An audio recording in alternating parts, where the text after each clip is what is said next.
Good afternoon on this rainy Friday afternoon. This is Mr. Taylor again, coming to you from Northwest Rankin Middle School. I want to give you a little update. MacBook rollout is going well. Today and Thursday we gave out some computers to the choice students, and today we started distribution of MacBooks for Cohort 2. Just a quick update on the MacBooks before we get into what school will look like Monday. Friday, all Cohort 1 members who have already paid for their laptop or will pay their laptop through Sunday night will be distributed their computer Monday. And then we will get with all of our choice students about distribution on Wednesday.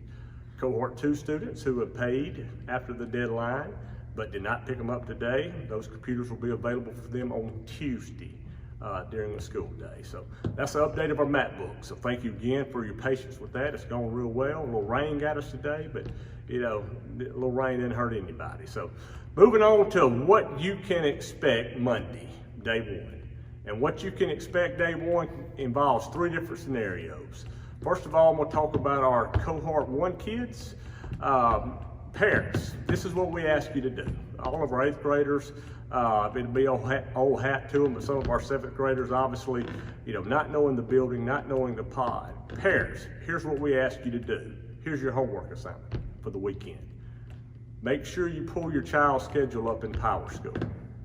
You don't necessarily have to run it off if you don't need to or can't. But all we need to know is what is the name of your child's 1A first block teacher.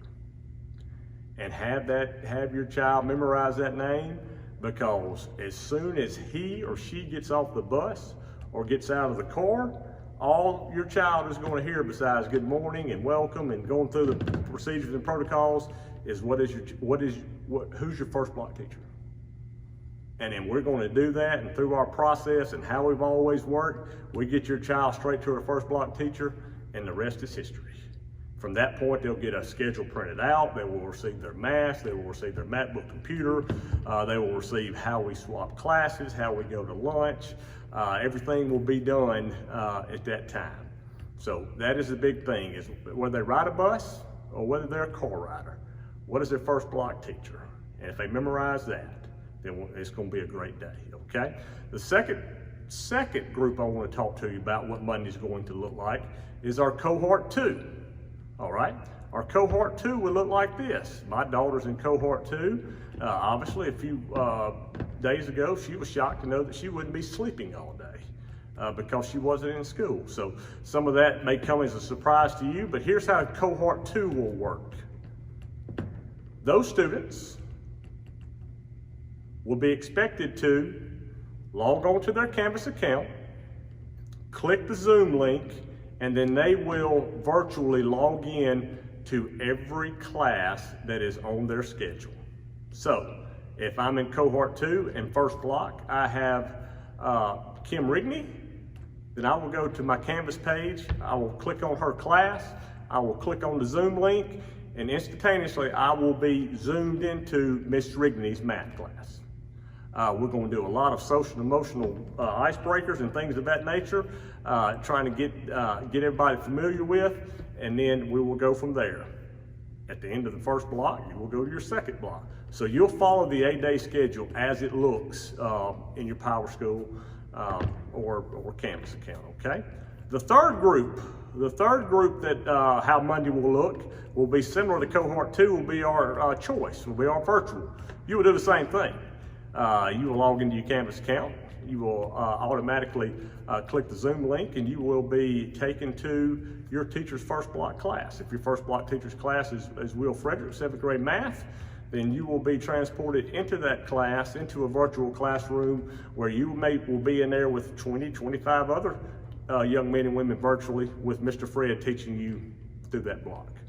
And then you will get instructions from him, then you will go to your second block, and third block, and fourth block. So parents, make sure that we talk to our students about that, because what we're trying to do is we're trying to establish a rhythm of routine. And once we establish a rhythm routine, and they know what the expectations are of them, and they can know what the expectations are of us, this process is really going to be very smooth. Obviously, we're going to have some bumps in the road. We understand that. But the only way that we smooth those out is through communication between you and I.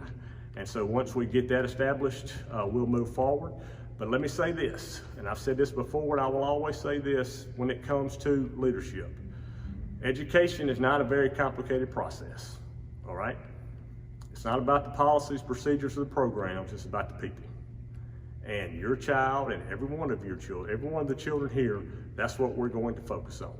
You cannot grow anybody instructionally until you grow them socially and emotionally. And that is our first thing, and that's what we've done, and that's what we've done good. And we've had a lot of success, and we're not going to turn back now. So once again, thank you for your time with me. If you have any questions, please feel free to email me, call up the school. We're here to help, and we want everybody to have a wonderful weekend, because when we get ready Monday, we're going to get after it. We're excited. We hope to see everybody Monday. Thank you.